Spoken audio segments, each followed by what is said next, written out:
So wait, you're trying to tell me not everybody squishes wine grapes with their feet? Hey, what's up? I'm Rafael Di Furia, aka Rafi D is me, back at it again on another beautiful Friday night. And let's just get right into it. But firstly, I just wanted to say a big thank you to those of you who've been supporting this channel through subscribing and hitting that like button, and an even bigger thank you to those of you who've been helping make videos like this possible through rafaeldifuria.com/support. But anyway, I'm guessing if you're watching this video, you're either thinking about moving to Italy or you have an interest in Italy, and that maybe you've been watching videos from other people that make videos on this subject like I did before I moved here full time. And maybe you've been checking out YouTube channels like Tia Taylor, Zoe Ariel, Sophie's World, Kylie Favell, Emily Stoker, or maybe even some of the newer channels like my YouTube homies It's Elisa Not Alyssa and Elisa from Rome Inside. But when I was looking for videos to watch about life in Italy from other expats, and I mean, okay, technically with the whole Iure Sanguinis thing, I'm not an expat, but I'm an expat. I'm an ex-expat?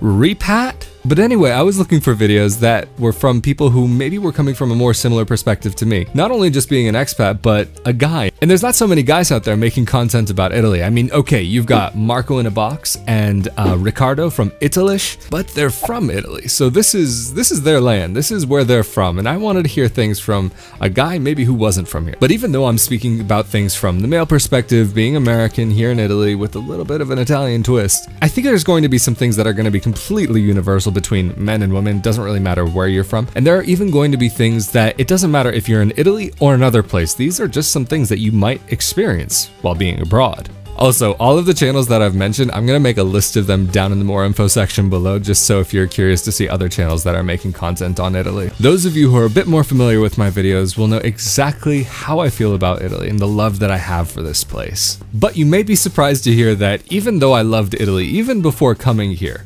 my first trip here was the definition of a trip from hell. Also, one quick thing, if you want to see more content like this, be sure you're subscribed with that notification bell turned on, and if you could also give this video a like, I'd really appreciate that, as it does help the channel grow. On that first trip to Italy, I had really no clue what to expect. I had only minimally been outside of the US before, and growing up in the US, I was pretty fortunate to have a pretty comfortable upbringing. And I was very accustomed to how things were there and just how they worked and what daily life was like there. And what little I knew about Italy was really the romanticized stories of yesteryear that my grandfather would tell me about the motherland. Like the little things about his father growing up on a farm, or when he was growing up, they used to make wine in the basement and stomping the grapes like they did in that one episode of I Love Lucy, the old way that things were in some parts of Italy. And no, I'm not saying it was like this in all of Italy, but this was the idea that was kind of given to me.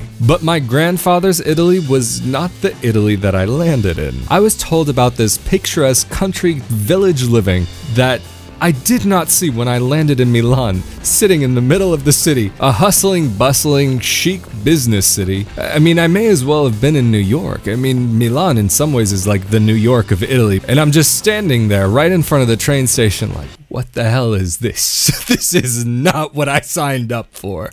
And this was even as a kid, like, I was just really thrown off. I was like, wait, this can't be the Italy that they told me about. The first place that we went to was Lake Como, and I mean, it is gorgeous over there, but it still wasn't the Italy that was described to me from the time I was just a little baby. Although, as a Star Wars fan, I was very excited to be in the middle of the lake, because the lake country of Naboo is actually the lake country of Italy. Once I got back to the States, even at that young age, I knew deep inside of me, deep inside my gut, that I knew Italy is where I needed to be, even though I had that negative experience. This is where I was meant to be, and I've without a doubt come to have a different kind of appreciation now as an adult. And I've grown to love it from my own experiences and my own living here, and not just the beautiful stories of yesteryear. But on a day-to-day basis, what is life like here? It's really going to depend on what part of the country that you're in because everything changes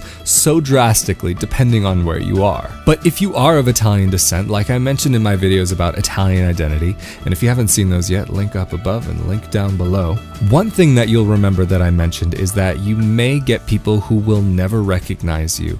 If you're Italian American or Canadian, whatever, that they may never recognize you as actually being Italian, and they'll never accept you for being that way. But depending on the person, your experience may change, and you may eventually have experiences with your Italian friends where you say you're Italian American and they shout back right at you, "No, you're Italian." But when we get into the lifestyle, what it's like to live here, in general, things here move at a much slower pace. And it will take a lot of time to get used to it, even if you do come here like I did, for that slower pace. North Americans, in my opinion, we very much have a tendency to be in a rush to get things done and over with. And one thing that I've seen not just here in Italy, but in a number of places, if people think that you are from North America, they automatically just see dollar signs. And what happens after that will manifest itself in different ways. It could come in the form of, oh, he's American, he's rich, he can just pay for all of us, why not? Or you might get approached in person or online by what you might call a passport hunter, looking for that rich American to take care of them financially and help them get a green card. And I'm really generalizing here, and the people that are like this will really be in the minority. However, they do still exist. And it's not just women, men also do this too. And even though these people are in the minority, I would say in my own personal experience that this isn't uncommon. And a lot of places that you'll go as a North American, really not just Italy, you may be targeted by scammers just because they think you're American. And living abroad, it can take a while to really set into a rhythm. And even I've been here for a little bit more than a year now, and I'm still kind of figuring out things in my own life. And even though I have a pretty good handle on the system here, in some ways I'm still very much settling in. But where I was last year versus this year, miles apart. Or should I say, kilometers apart. Another big thing to get used to here is everything needs stamps and certifications. Another thing that can be quite a bit different than the US is some things are much more formal and some things are much more relaxed. Like in my own experience, going for interviews in Italy is much more formal. However, business meetings are much more informal. Even with business meetings, you'll find people are sitting, chatting, drinking coffee, and not really getting down to business, not right away at least. I've even been to meetings where no business is talked at all, yet somehow a deal is made. And that's one thing that for Americans, sometimes they find difficult when doing business in Europe. Americans seem to very much have a tendency to want to just get down to the nitty-gritty, let's get down to business, and forget the pleasantries.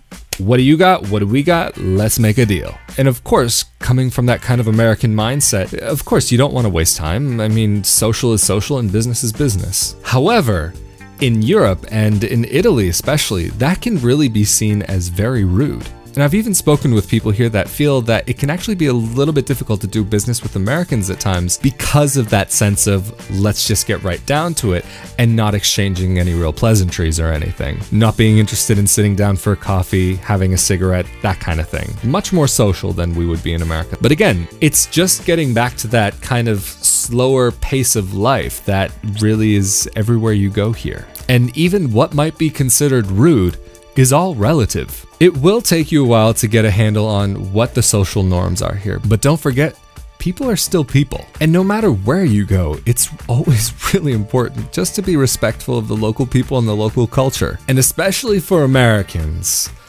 it's very important to tone things down a little bit. Everything from the volume at which you speak to the way that you express yourself and how expressive you are. You may find Italians to be very expressive with their body language and vocally at times, but you will never find an Italian really saying the equivalent of, "Oh my God, that's absolutely amazing. I love it. This is the greatest thing ever. I can't believe it. No way."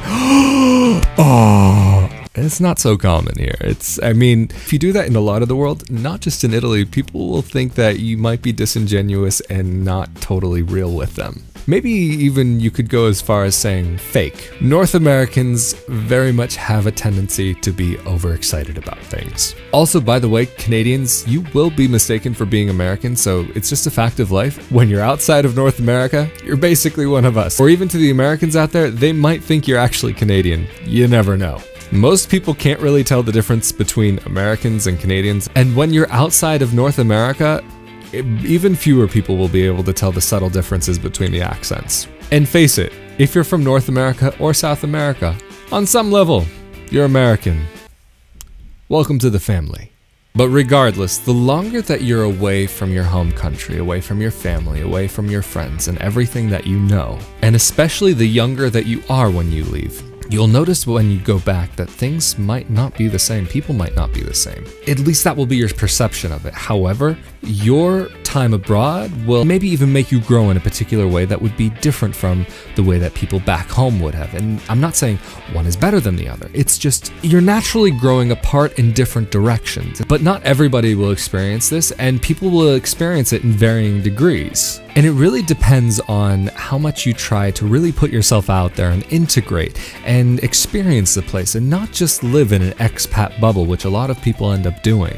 It's a very easy thing to fall into because it's familiar. And one thing that you'll notice, and this really, especially the younger that you leave, the more that you might feel this, that when you're with other people from your country, you may feel like a foreigner amongst your own people.